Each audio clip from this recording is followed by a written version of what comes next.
Coming up on a new episode of NWBA Wonder Room. The third week is done, which means we are halfway through the season.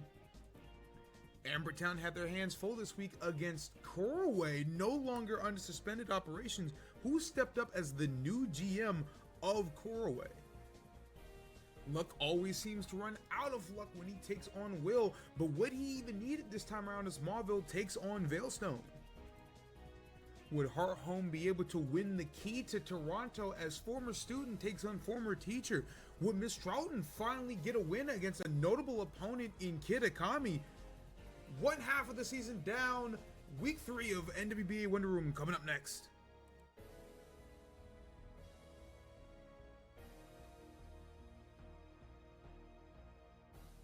Wonder Room is brought to you in part by Booze Mobile and by Kurtz's Chicken.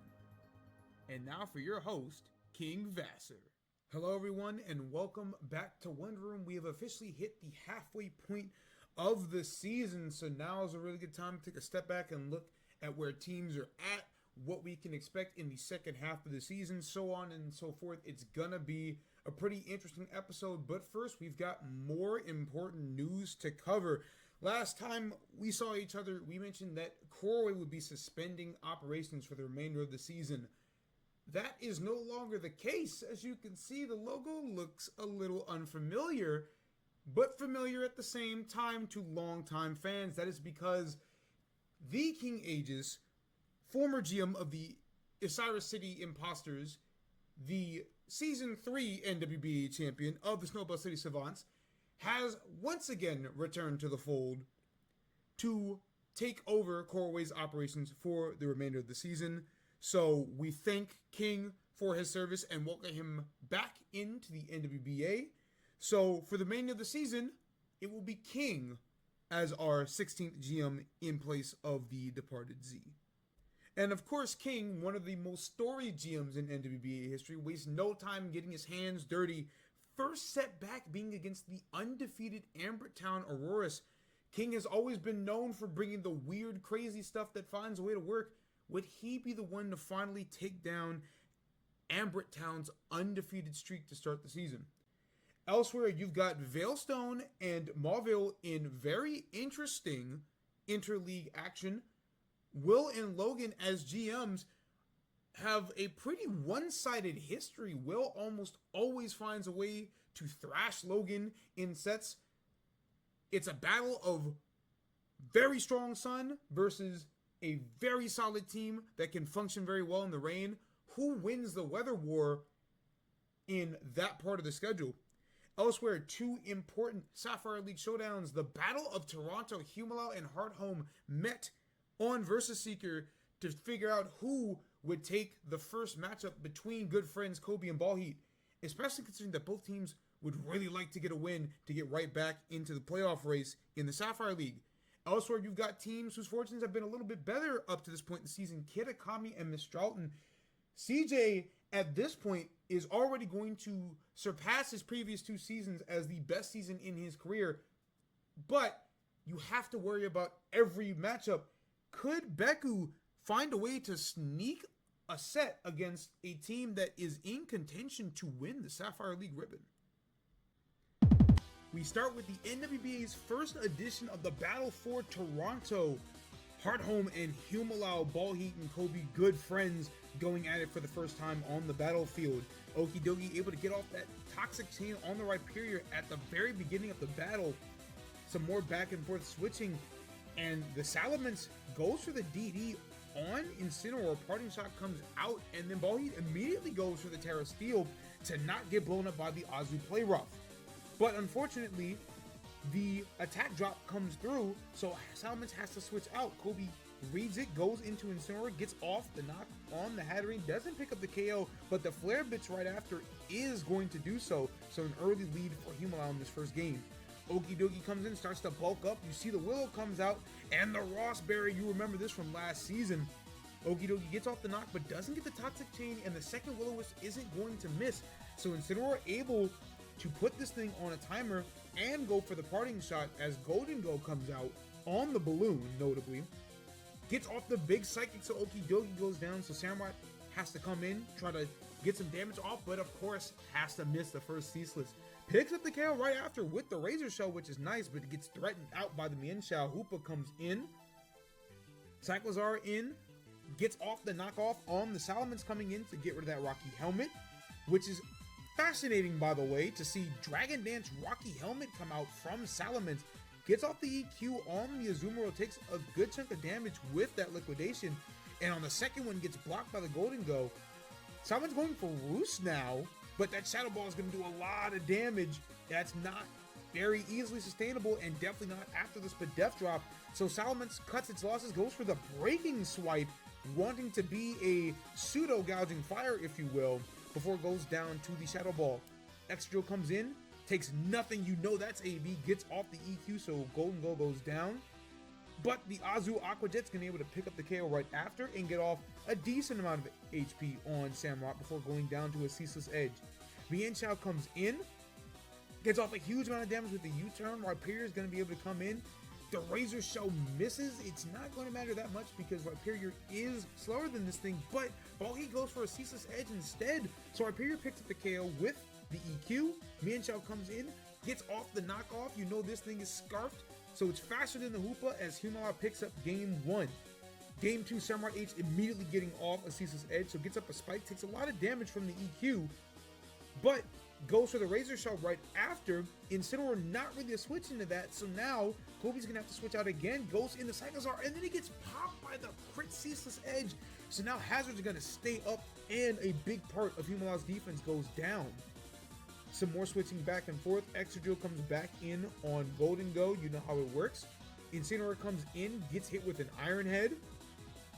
The Balheat not going for the KO, instead going into Hatterene, works out anyway. It bounces the parting shot back out, so Samurai H is going to be able to come in and pick up a third Ceaseless Edge. Now all 3 layers of spikes are on the field. Fortress comes in, was the swap after the first game, gets off a lunge, which is able to pick up the KO on Incineroar. Golden Go comes back out, Samurott comes in, the Nasty Plot comes out, Samurott goes down to a Shadow Ball. So the Scarf Hoopa comes in and is able to pick up the KO with the Shadow Ball right back. So Hearthome in a great spot in this second game. Mienshao goes for the knockoff. Hoopa stays in, so it gets KO, but that allows Okidogi to come in and start bulking up again. And with no Incineroar to be a pest to this thing, it's time to get active. Drain Punch gets the crit on Rhyperior, so it goes down. Azu comes in, slower than the Okidogi, it goes down to a Poison Jab. Mienshao's got to go for the mother of all crits on a triple axle, only gets a crit on the third hit, wouldn't have mattered anyway. Okidogi easily cleans up that second game for Hearthome, so we move to the rubber match. Cyclozar the lead for Humalao, able to get off a U-turn. Rhyperior gets a lot of damage off from the Hatterene, but Hatterene gonna get off way more damage thanks to that Giga Drain. And after a Draining Kiss, Rhyperior goes down early in game 3. Golden Go comes out, goes straight for the Make It Rain. Balheat, interestingly enough, stays in, so Hatterene goes down right after. Hoopa comes in, Balheat doubles to Samurai, but Cyclozard able to come in, switch, get off the U-turn for a lot of damage as Azu takes a Ceaseless. Kobe then switches back to Cyclozard and is able to finally spin, do some hazard clearance that's been causing him a lot of trouble in this set. Gets off another U-turn on the Samurai, so this thing is down to 29%. And then Azu stays in on the Razor Shell, picks up the KO with the liquidation, so now Samurai goes down. Fortress has to come in, goes for the Volt Switch, doesn't pick up the KO. So now Azu, able to rack up even more damage, gets off the Aqua Jet, and another liquidation before it finally goes down to a Volt Switch. Fortress now at 19% as Hoopa comes in. Cyclozard, AV, you know it already, so it's going to be able to get off a knock. Spin away the hazard one last time. Fortress goes for the explosion, gets off a lot of damage on Cyclozard, but at this point, the job is done. Cyclozard going for the knock. Okidogi picking up the KO with the Drain Punch, but now it doesn't have the Ross Barrier to save it. In comes a fresh Incineroar, but he gets the mother of all reads, doesn't go for the Will-O-Wisp, instead goes straight for the Flare Blitz, smokes Excadrill. Okidogi comes back in, gets the KO with the Drain Punch, but now Golden Glow's gonna be able to come in, gets a read again by predicting the Hoopa with the Shadow Ball, and then picking up the last KO with the Psychic. So Golden Go cleans up the third game. Humalao wins the first edition of the Battle for Toronto. Good effort by both teams. Okie Dokie and Golden Go both showed out, but right now it's a tale of two teams. Humalau 3-1 in their last 4, Hartmann 1-4 in their last 5. Veilstone and Maulville coming into the set. Will and Logan had played 8 times in the past. Will up 6-2, so this has always been a problematic matchup for Logan. But in this situation, it's a lot more interesting. Sun versus rain, and you know how the weather wars are going to go. Pelly gets off a knock on turn 4, revealing that the Torkoal is boots instead of Heat Rock. Makes a lot of sense. You know that the weather's going to be switching back and forth. Quagsire comes in to block a Volt Switch, but takes a lot of damage from the Hurricane. Able to get off a Toxic on Zapdos. But at this point, Quagsire almost down, and then does go down on turn 8 to a second Hurricane. So in comes Thunder's Therian, goes for the U-turn on the Magnezone switch. Torkoal comes in.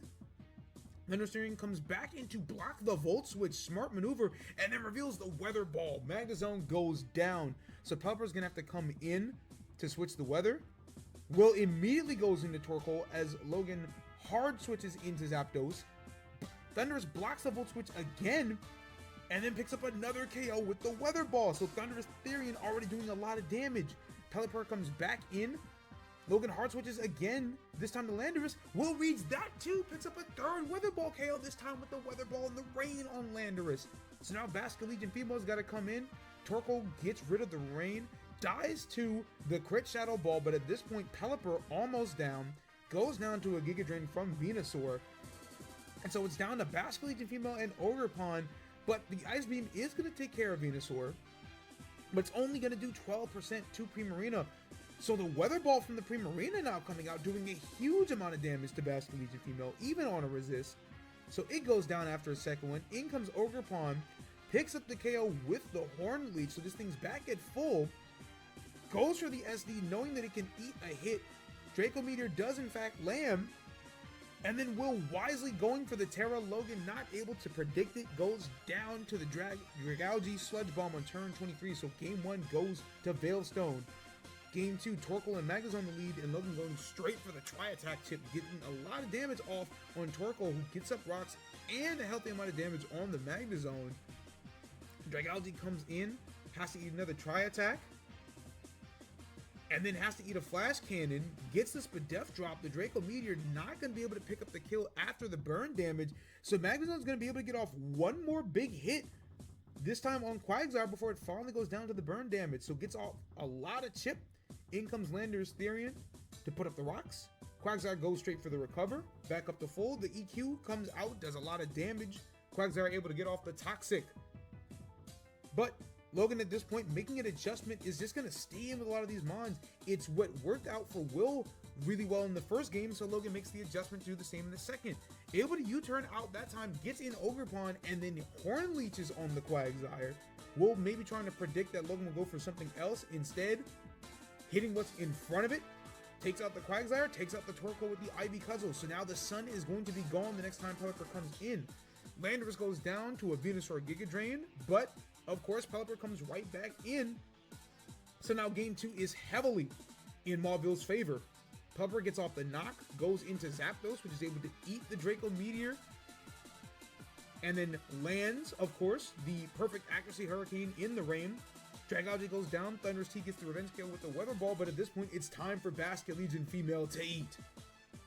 Or is it? Flip turns out into the Ogerpon Cornerstone, and it's time for her to eat. Horn Leech is on the Primarina, it goes down.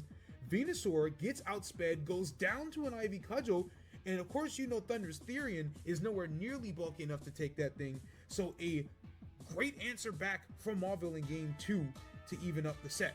Game 3, Thunderous T and Magnezone the leads.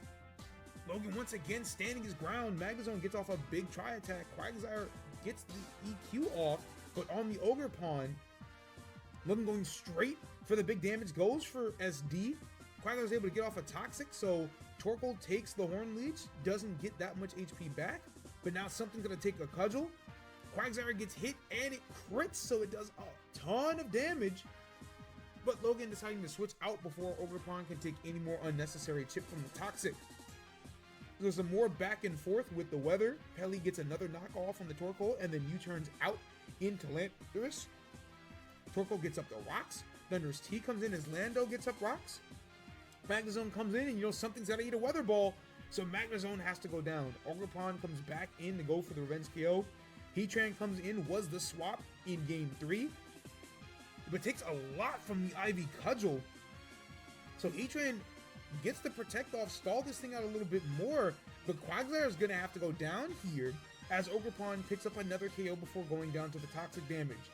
Zapdos and Torkoal come in on the scramble situation. Thunderous T comes in to try to block the Volt Switch. Logan, learning this time, lands the Dry Hurricane, gets the confusion on Thunderous Therian. Heatran's got to come out as Hurricane misses, but the Weather Ball comes out, and this Heatran is Flame Body and not Flash Fire.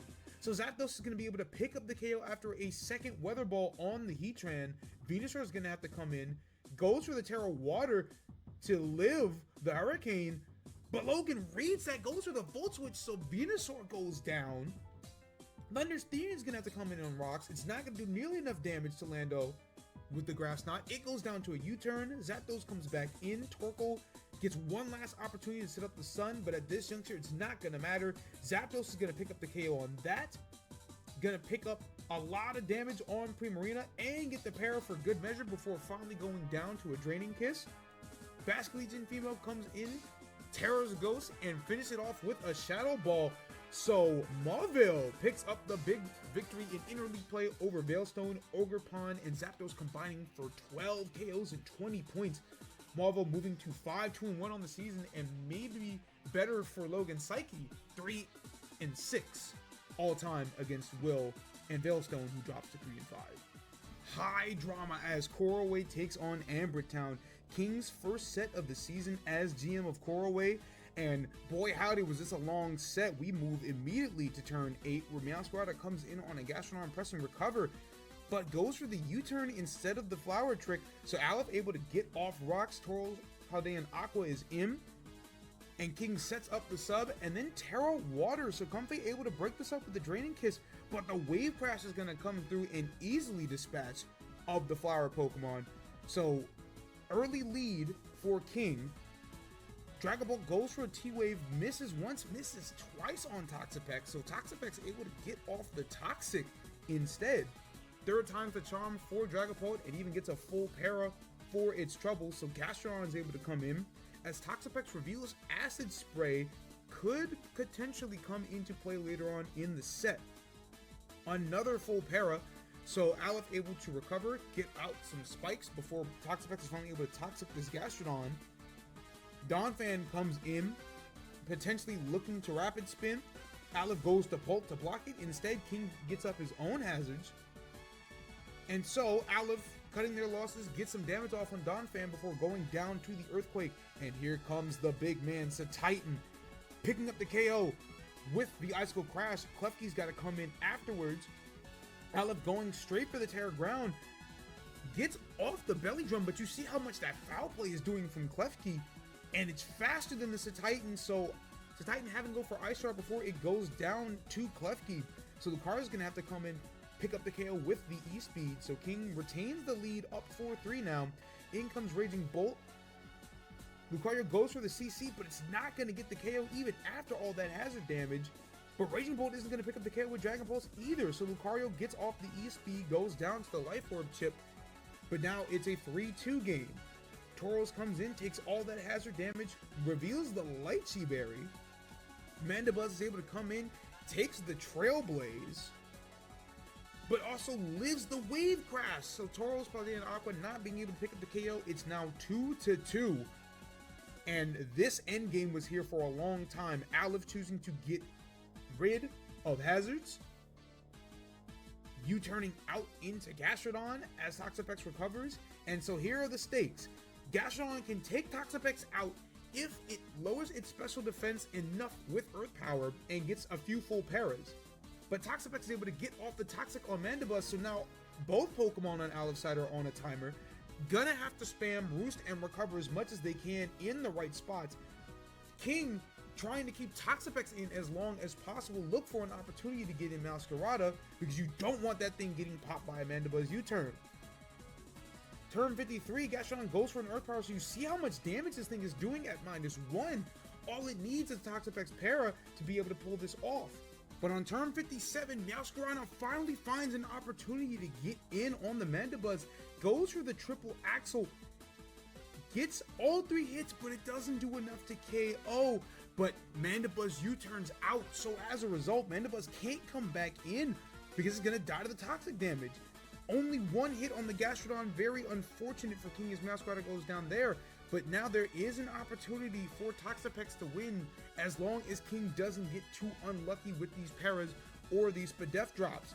And on turn 61, Aleph immediately gets rid of Mandibuzz, so now it's just a matter of Toxapex not getting unlucky versus Gastrodon on the toxic timer.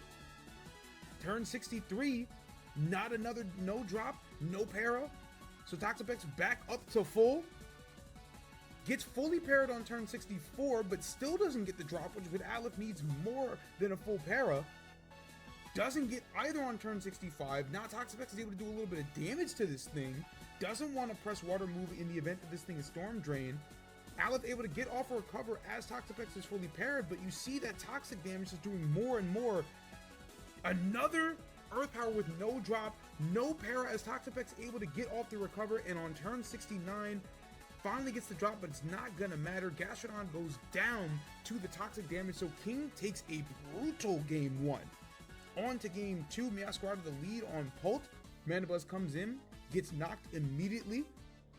Toxapex comes right back in as Mandibuzz U-turns out.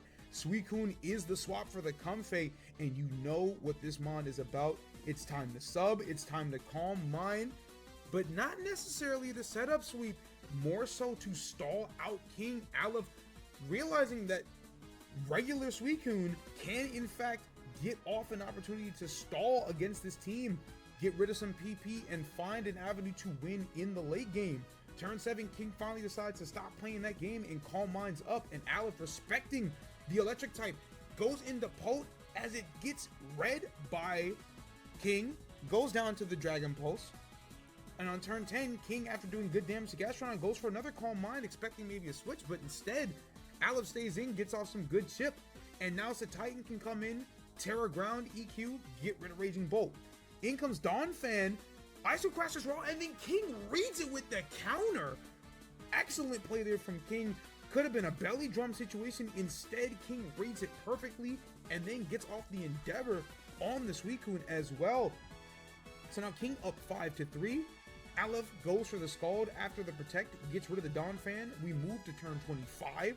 Lucario comes in on Spikes, blocks the Toxic from the Toxapex, so Klefki comes in as Lucario goes for an SD. Klefki goes for Switcheroo, and it's Ring Target. So Lucario is able to pick up the KO with the CC, but now Lucario is weak to poison moves, or not necessarily weak, but is vulnerable to them thanks to that Ring Target. Mandibuzz comes in on Toxapex, gets rid of the hazards in exchange for getting Toxic. So now things are looking a little dire for Ambrit Town, already down 1-0 in the set. Toxapex gets off an Acid Spray, and at this point, Aleph is content to let Mandibuzz go down and just try to win this thing with Suicune and Lucario. Meowscarada comes in as Suicune goes for the sub. And so you see Aleph going for the sub Protect as King goes for the Flower Trick. This Meowscarada is scarfed, and eventually on turn 41, Aleph is able to weather the storm, and Meowscarada runs out of Flower Tricks. So King goes into Tauros, as Aleph is finally able to get off a Calm Mind, goes for the Terra Water, goes for the Trailblaze to boost its speed up, but Suicune gets the burn on the Scald, so now Tauros is not going to be able to effectively break through this thing's sub, as Suicune is able to Calm Mind up. Eventually on turn 51 is able to get the KO, so Meowscarada is going to have to come back in, and we're going to have to play this game again, this time with Knockoff instead of Flower Trick, which will do the trick, but Suicune, huge damage on the Skull, and then another burn. So Aleph is going to be able to stall the Meowscarada out thanks to the burn damage. King has to switch out the Toxapex, gets the read as Aleph goes into Lucario, goes for the SD, and it's not going to do that much damage to Toxapex, but at this juncture it doesn't really matter. Toxapex can't really touch Suicune, and Meowscarada is burned and virtually already dead. So Aleph at this point is just going to continue sub-protecting, gets off a Calm Mind. You can see that the Acid Spray isn't going to do anywhere near enough from the Toxapex. Meowscarada goes down to the burn damage on turn 61. And eventually, 30 turns later, Aleph finally able to take out the Toxapex after King stalls out as long as he can. So we move to game 3. Klefki immediately trying to trick that ring target onto something. Instead, Mandibuzz comes in and blocks it. King goes into Raging Bolt on turn 3 on the Mandibuzz default, goes for the Dragon Pulse, does a lot of damage to Lucario. Sinistra was the swap here for King in game 3. Comes in, blocks the E-Speed, gets off a Shadow Ball, but it doesn't do anything to that Mandibuzz, who U-turns out into Como, who is yet another swap for Aleph. And now, behind the sub, it's time to get active. Belly Drum Como. Salac Berry pops, you've seen this before. It's not going to do that much damage to Sinistra, but King forgetting that Strength Sap is a status move, so he's not going to be able to sap Como for that HP and stall this out. Instead, goes for the Shadow Ball, doesn't remember that Como's got bulletproof, so it's able to pick up the KO on Sinistra before Meowscarada comes in and is able to pick up that KO with the triple axle. Suicune comes back in, Raging Bolt comes in on Suicune. Suicune goes for the sub again. And after some Calm Mind games on turn 26, Suicune gets a Scald Burn, but goes down to the Thunderbolt. Aleph realizing that they don't really need Suicune in this game. In comes a healthy Titan, gets a lot of damage on the Tauros with the EQ. Dragapult is able to live the Wave Crash, and because it's faster, picks up the KO with the Dragon Darts. So Meowscarada is going to come back in, and Aleph calls out King on his bluff, stays in on the U-turn. So it's able to U-turn out into Titan. Klefki gets off the switcheroo, but now Titan picks up another KO. In comes Meowscarada, goes for the Flower Trick, but it's not enough damage to pick up the KO. So Titan is able to KO Meowscarada with the EQ and Ice Shard. Raging Bolt comes in, tries to Thunderclap. Remember, this Titan has Ring Target now, but Aleph, wiser than that, goes into Mandibuzz, gets off a Roost. King reads it with the Calm Mind, but Mandibuzz is going to be able to get off even more chip before it finally goes down to a Thunderbolt. And at this juncture, Titan can just come in, pick up the KO with the Ice Shard. Toxapex comes in, has to go for a Surf. Dragapult is going to get just enough chip on this thing. Didn't need too much. Goes down to the Surf, but it's not going to matter. So Titan is going to come right back in, pick up the last KO. And so Amber Town somehow finds a way to clutch it up and finish the first half of the season completely undefeated. Suicune with 4 KOs, 7 points off the bench. Titan, the leader of this team, another 6 KOs. That moves Titan to 114 total points on the season.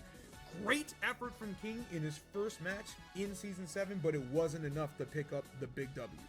Mistralton and Kitakami. Mistralton looking for a notable win against a team with a winning record. Kitakami looking for an undefeated week. Early in this battle, a bit of switching back and forth. Tinkerton comes in on turn 3. Meloetta U-turns out, and the balloon gets popped. You see the Pickpocket activate, so now Tinkerton's stuck with the Assault Vest. Not exactly what Mistralton is looking for. A little bit more pivoting back and forth. Tinkerton comes in on Hydrapple, takes an Earth Power. In comes Typhlosion, eats a big knockoff, reveals the Choice Scarf. So now Umbreon gets to come in, doesn't take anything from the Flamethrower. Kitakami cuts their losses, lets Typhlosion go down to the Umbreon. So early lead for Mistralton, but that allows Enamorus to come in. Tinkerton comes in, and you know what time it is. We have seen it week after week, set after set for Kitakami. And because the Tinkerton is AV, it's arguably a little bit more annoying to deal with this Enamorus because there's no way to Encore or T-Wave or anything like that. So Enamorus gets up to +2. Rotom Wash goes for the trick with the Scarf, ends up getting Moonblasted for its troubles. Umbreon has to come in, gets off the Terra, lives a Moonblast, but goes for the Roar instead of the Recovery. And then Metagross revenge KOs with Psychic. You normally see this Mon run physical moves, and then after getting knocked off, reveals that it's Steel Beam. So Metagross taking 2 Pokemon down with it. So now Kitakami in a pretty good situation here. Houndstone comes in, goes for the Poltergeist. It only does about 26%, and you see the Fickle Beam. Let's go gambling indeed. Houndstone able to rest up, but Seeing as this Mon is not specially defensive, all it takes is another 2 Fickle Beams for the Houndstone to go down, so Kitakami is now up 4-2. Chinchino has to come in, gets the revenge kill with the triple axle, but Meloetta comes in. Chinchino goes for the tidy up, does a lot of damage with the Psychic, and then Terra fightings on the Rock Blast, so Meloetta easily able to live Chinchino. Takes it down with another Psychic. It's all up to Great Tusk. And interestingly enough, its booster attack would not have mattered in this situation given that Enamorus was scarfed, but it's interesting to see Tusk be booster attack and not speed as Kitakami takes game 1. On to game 2. Exchanging of pleasantries. Blocks go up for both teams. Tinkerton stays in, gets a few knocks off. Metagross goes with the Steel Beam, ends up popping the balloon, but it's going to go down, so Tinkerton taking just a little bit over half. And Typhlosion's got to come in on rock, so Umbreon comes in, eats up the Typhlosion's eruption pretty easily. Enamorus has to come back in, gets foul played, plus rocks, that's a lot of chip. CJ immediately going for substitute, blocks the Toxic, but as he goes for a Calm Mind, Umbreon reveals the Roar, get that out of here, so in comes Weavile, also not running boots, so that's a lot of important Mons on Kitakami's side that doesn't have a way to really be able to come in on hazards. Umbreon gets off the Toxic before switching into Houndstone, which very easily takes the +2 triple axle. Weavile goes for knock and reveals that the Houndstone has Cobra, goes right back to sleep with the rest. And while knockoff is doing a lot of damage to Houndstone, it's not going to do enough to KO before Weavile goes down to toxic damage, doesn't get a crit on the triple axle. So Weavile goes down, Meloetta has to come in, gets the revenge KO on Houndstone with the Shadow Ball, but they're starting in a pretty good position. Umbreon comes back in, takes the U-turn, Hydrapple comes in, another Toxic comes out. So now Hydrapple is stuck on the timer. Umbreon goes for Foul Play, Hydrapple goes for Fickle Beam, it's only doing 19%, so Umbreon is going to be able to stay in and just eat whatever Hydrapple wants to do, and we've seen this a lot this season out on the Stralton. Umbreon being able to stay in on Mons and just take hits, heal up, get off Toxics, Foul Plays, and pick up KOs where it seems like it shouldn't be likely. Meloetta has to Terra, gets off another knock, Umbreon gets another Toxic off. CJ looking for an answer, tries to go into Enamorus, gets roared out immediately, so now Typhlosion has to come in, get hit with a Foul Play, and at that point, Kitakami gives up the game, so we move to game 3. Typhlosion lead on Tinkerton, good lead on CJ's part, gets off an eruption, does a decent amount of damage to Umbreon, who immediately Toxic the Enamorus on the switch-in. Takes a Moonblast raw, CJ predicting that Becky wouldn't go for the Terra immediately, and it kind of pays off. Umbreon a little low, Tinkerton swaps in, but CJ reads that with Typhlosion again, so now Rotom has to come in, but it lives the second eruption, hits the Hydro Pump, Typhlosion goes down, but fortunately, the second Hydro Pump misses, Meloetta is able to pick up the KO, U-turns out into Enamorus, and so here comes Tinkerton. Takes that Moonblast pretty easily, of course the balloon preventing Enamorus from going straight for Earth Power. Tinkerton gets up rocks, Earth Power is doing a lot, but interestingly enough, Beku going for the knock instead of the KO on Enamorus, maybe thought it would have switched, but instead CJ stands his ground, so now Tinkerton dies, Cinccino comes in, Beku gets greedy again, going for the tidy up, so CJ's able to do a lot of damage with Moonblast, and then the Ice Shard with Weavile is going to pick up the KO, so now it's 4-3, Kitakami with the lead, Houndstone's got to come in, gets a burn off on the Hydrapple, but of course it's a special attacker, so it's not doing all that much chip. Poltergeist doing a decent amount, and with the Terra Fairy, Houndstone's able to block that Fickle Beam. Poltergeist gets Hydrapple down to 13, but maybe another misplay on Becky's part, goes for the rest instead of just going for another Poltergeist and potentially a KO on Hydrapple. And so Hydrapple's going to be able to Giga Drain all that HP back on Houndstone as it goes down before it's able to wake up. So now Great Tusk is going to have to come in. Meloetta comes in, has to take 2 CCs. So Tusk is able to pick up the KO on Meloetta, but now Weavile is able to come in, gets 1 hit, 2 hits, all 3 hits of the triple axle, and so now it's 3-1 on a weakened Umbreon. CJ immediately going for the SD, but crucially misses the triple axle as Umbreon roars it out. So now things are looking a lot better for Beku. Metagross just going straight for the Steel Beam. Does a decent amount of damage, but it's not going to be that much. Goes down after the second Steel Beam, but Beku once again, maybe a misplay, goes for the foul play instead of the Moonlight. Is able to Moonlight on Weavile, pressing SD again. Now we have to run the numbers again, but Triple Axel doesn't get the KO. Umbreon roars out, smart move this time. Umbreon being faster than the Hydrapple is going to be able to Moonlight up. Fickle Beam only doing 19 to 21%. So Umbreon gets virtually up to full. Another Fickle Beam doesn't proc the all-out boost. This time it does, but it's only doing about 41%. So as long as Umbreon stays above that threshold, it can heal up, especially because it's faster than Hydrapple. So Weavile has to come back in. SDs again. This time Umbreon gets off the Toxic. CJ goes for the Triple Axle. Only gets 2 hits. Third hit wouldn't have killed anyway. And then the foul play crits. Wouldn't have mattered. Foul play plus Toxic would have killed anyway. So now it's down to just Hydrapple. And it's a matter of CJ getting the luck. Doesn't get the all-out boost there. Beku goes for the Moonlight at 30%. Hydrapple trying to Giga Drain some HP back. But at this juncture, it needs a crit, all-out Fickle Beam to pick up the KO. Umbreon now at 52%.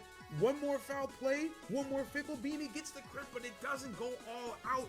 So as a result, Mistralton picking up the huge victory against Kitakami. Umbreon racked up 18 KOs, 16 total points in that game. A huge performance from the defensive Mon.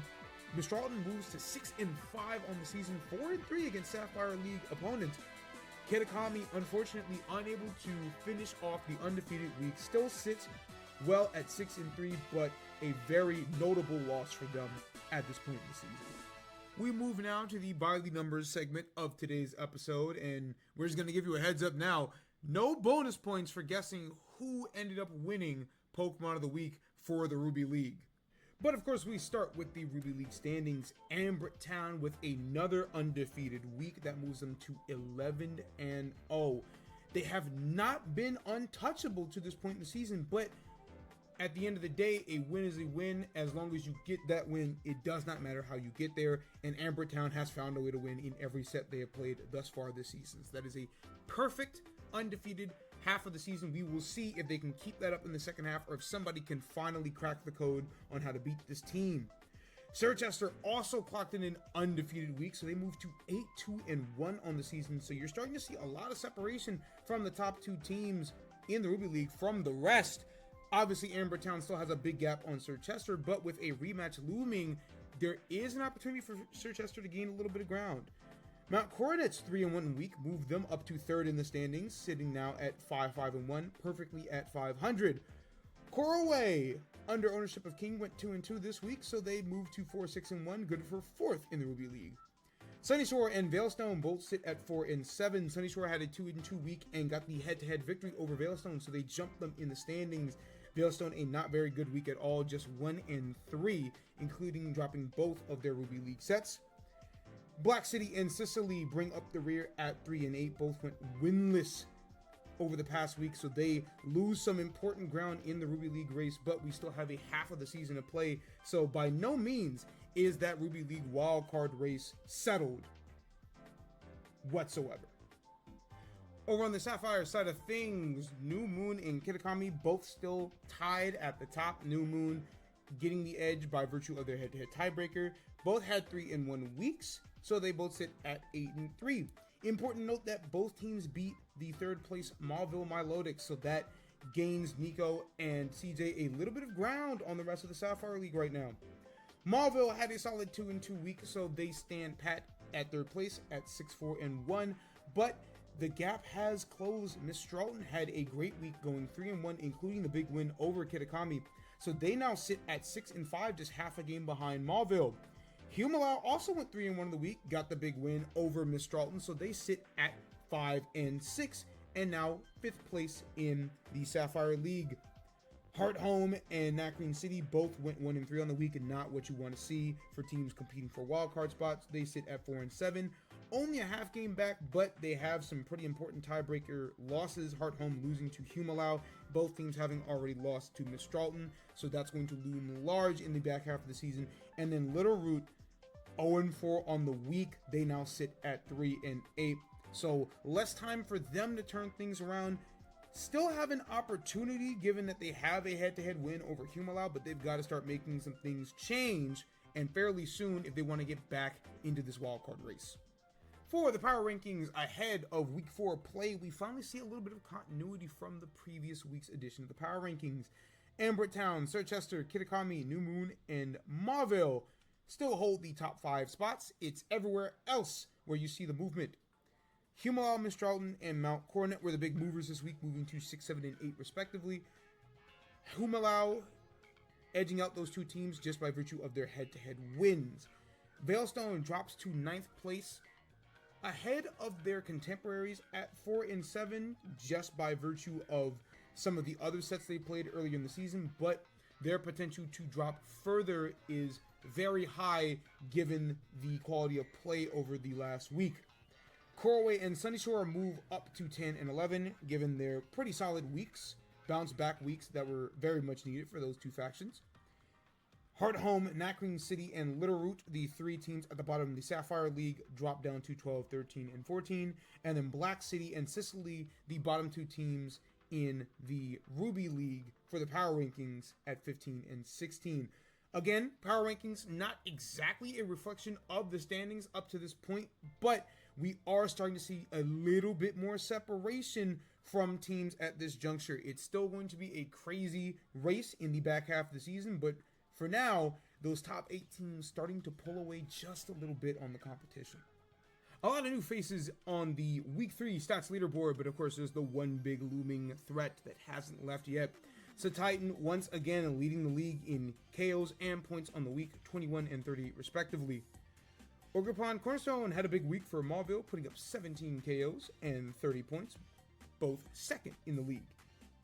Iron Thorns of Sirchester, in its first week of action, gets 14 KOs and 26 points, good for third in the league in both categories. The big surprise, Umbreon of Mistralton getting 13 KOs and 24 points, both were fourth in the league. You rarely see defensive mons like Umbreon rack up this many KOs and points over the course of a week, but Umbreon found a way to do it this week, so very impressive.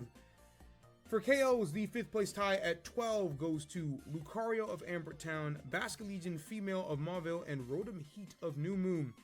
As far as the tie for points at 22, that goes to Basket Legion Female and Landers Therian of Corway. We'll get into that in just a little bit.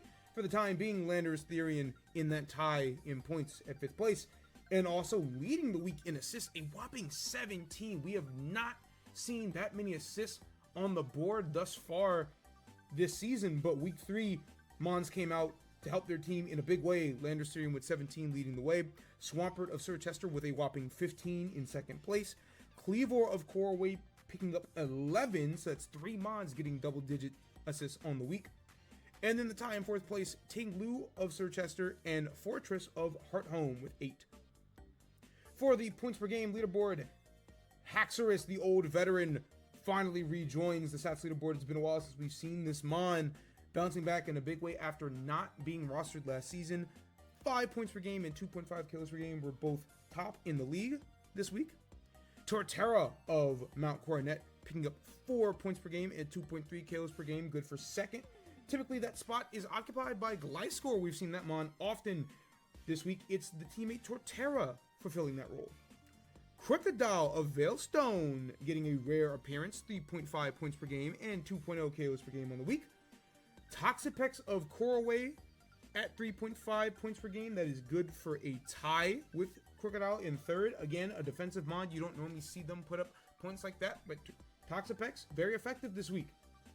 And then Titan coming in 5th place, just a shade under 3.5, but able to round up. For KOs per game, Titan stands alone at 4th place with 1.9, just a tick above. And then Ogrepon Cornerstone of Mauville back again at 1.9, just a shade below that mark, but still very good on the week. Stop if you've heard this one before. It's a Titan for the 3rd week in a row is your Ruby League Pokemon of the Week. It is now the first Pokemon in NWBA history to win 3 Pokemon of the Week awards over the course of the entire season, let alone doing it back to back to back. 21 KOs, 38 points, both led the league. 3.5 points per game and 1.9 kills per game. We're both 5th in the league this week. Nothing else to say. Just like we said last week, this mon is still on a generational pace. And it really does just come down to, are people finally going to ban this mon?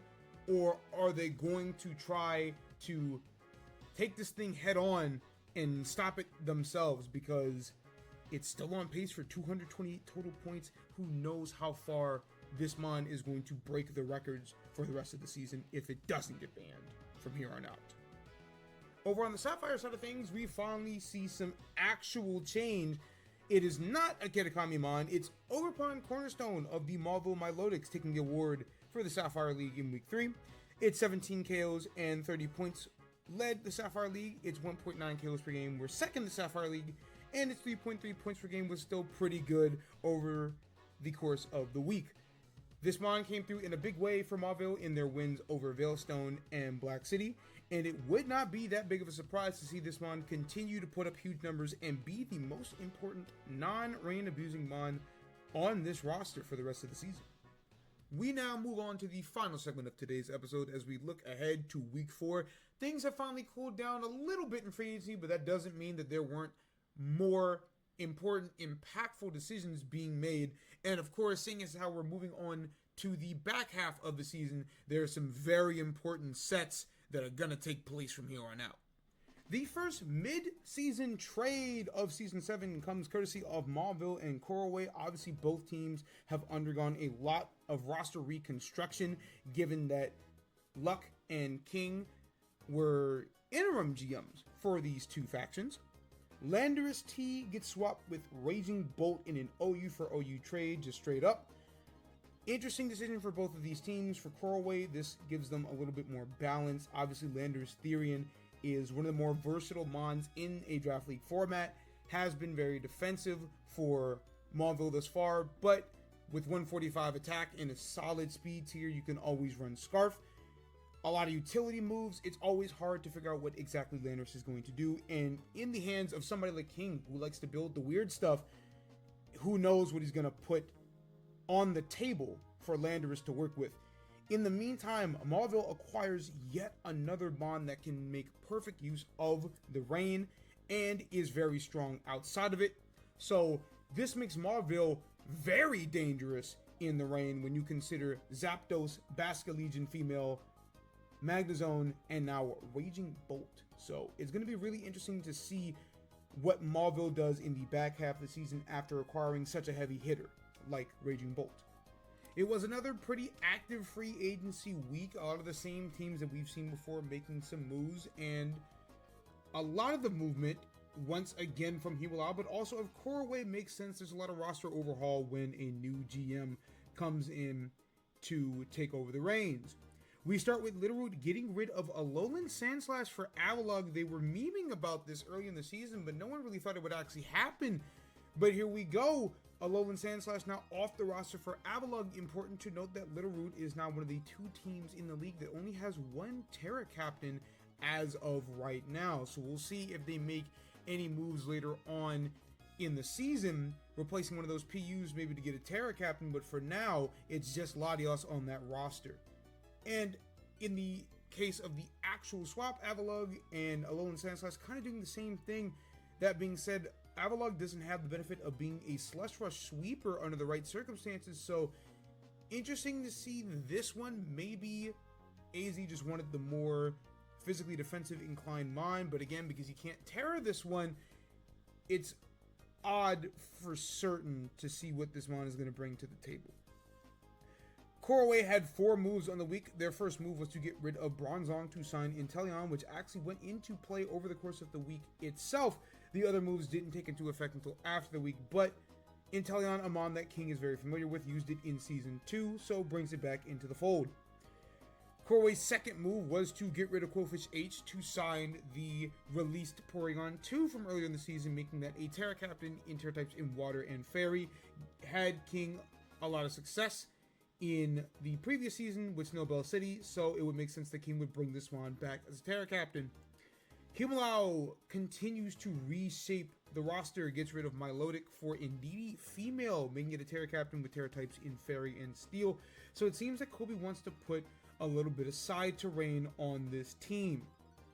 Sunny Shore swaps out big defensive water types, getting rid of Alomomola for Dondozo, and that kind of created a bit of a chain reaction. Sicily dropped Clodsire for the Alomomola, and then Hearthome dropped Arboliva to pick up Clodsire as an EX. So defensive walls in OU swapping around a lot this week.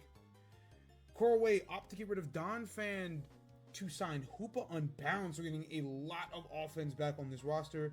Helps, especially because they got rid of Raging Bolt. Granted, Landorus Therian is just as strong, but considering that mon is more used for defensive purposes, it makes sense that King would want to employ a real hitter like Hoopa U on this roster. Humalao wasted no time then, getting rid of Rhyperior for Donphan, some more consistent defense. And then also got rid of Cyclizar for Gardevoir, so figured didn't necessarily need the bulky pivot that Cyclizar is, and would rather just get a strong mon in Gardevoir. It was a bit of a surprise to see this mon be a free agent for so long in Season 7, but now Gardevoir finally has a home in Humalao. Corway's final move of the week was to get rid of Tauros, Paldean Aqua for Toxtricity. Men get a Terra Captain with normal and electric. So obviously we know what that's about. Normal for the Boom Burst.